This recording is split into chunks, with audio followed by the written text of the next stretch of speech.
Hi everyone, my name is Cuba-Samaniego. I'm a new assistant professor in the Computational Biology department at CMU.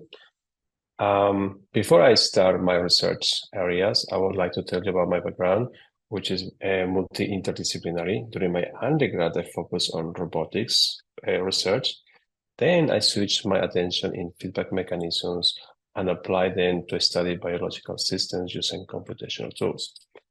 After that, I complement my engineering background during my postdoc and work in experimental biology using synthetic biology to engineer synthetic circuits. My lab is very interesting on how we can bridge those areas of feedback control and artificial neural networks and biology. So feedback control is a hidden enabling technology. For instance, we can engineer a cruise control that allow us to maintain a constant speed and adapt to different disturbance. For instance, the cruise control doesn't know how many passengers you have in the car. It doesn't know how old is your engine. It doesn't know you're driving in a flat surface or in a hill. Regardless of all these uncertainties or disturbance, the cruise control is able to maintain a constant speed. How can we engineer such a system? Feedback control systems consist of a controller showing the gray box and a process showing in the black box. In this case, the process is the car. So the controller can actuate on the process from different ways. For this particular case of cruise control, it can control the gas and the brake. Then the controller will sense the current speed of the car and compare it with the desired speed. Then it will actuate the process in order to reduce this discrepancy of error between the set point and the current speed. Now, how can we engineer those feedback control systems in biology? On the left side, we have two interesting examples. The first one is our eyes will adapt to different light conditions.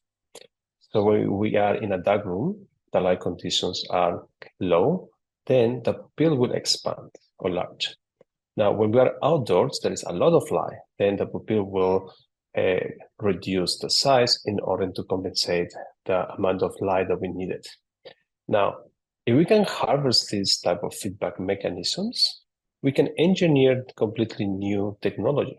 For instance, on the bit on the bottom, although it doesn't represent how the chameleon works, it can give us an idea of what we can achieve by engineering those feedback mechanisms. In this case, the glass is setting a color reference to the chameleon, where we can see the chameleon it is tracking or following those references.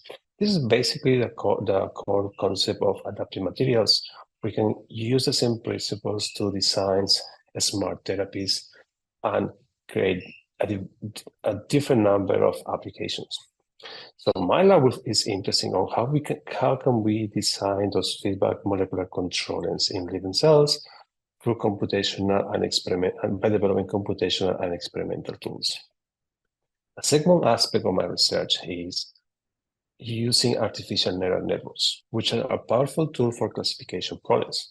For instance, if we have data that is labeled in orange and gray, we can use an artificial neural network, which consists of the interconnections of multiple nodes, where the fundamental unit is this single node that it can process the sound wave of the inputs and feed it into some activation function.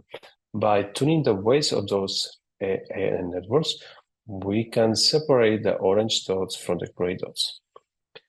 How can we take advantage of these computations and embed it in living cells?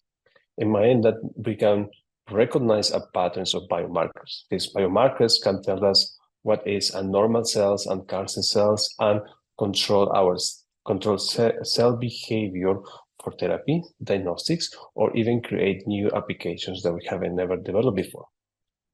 There are technical challenges in these areas. For instance, the weights can take positive, negative values.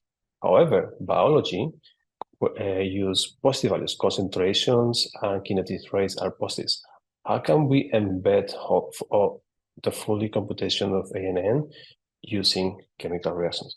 In summary, my lab will focus on bringing feedback control and artificial neural networks available into biology by exploring and developing tools computationally and experimentally. If you find this research interesting, please don't hesitate to contact me at my CMU email. Thank you.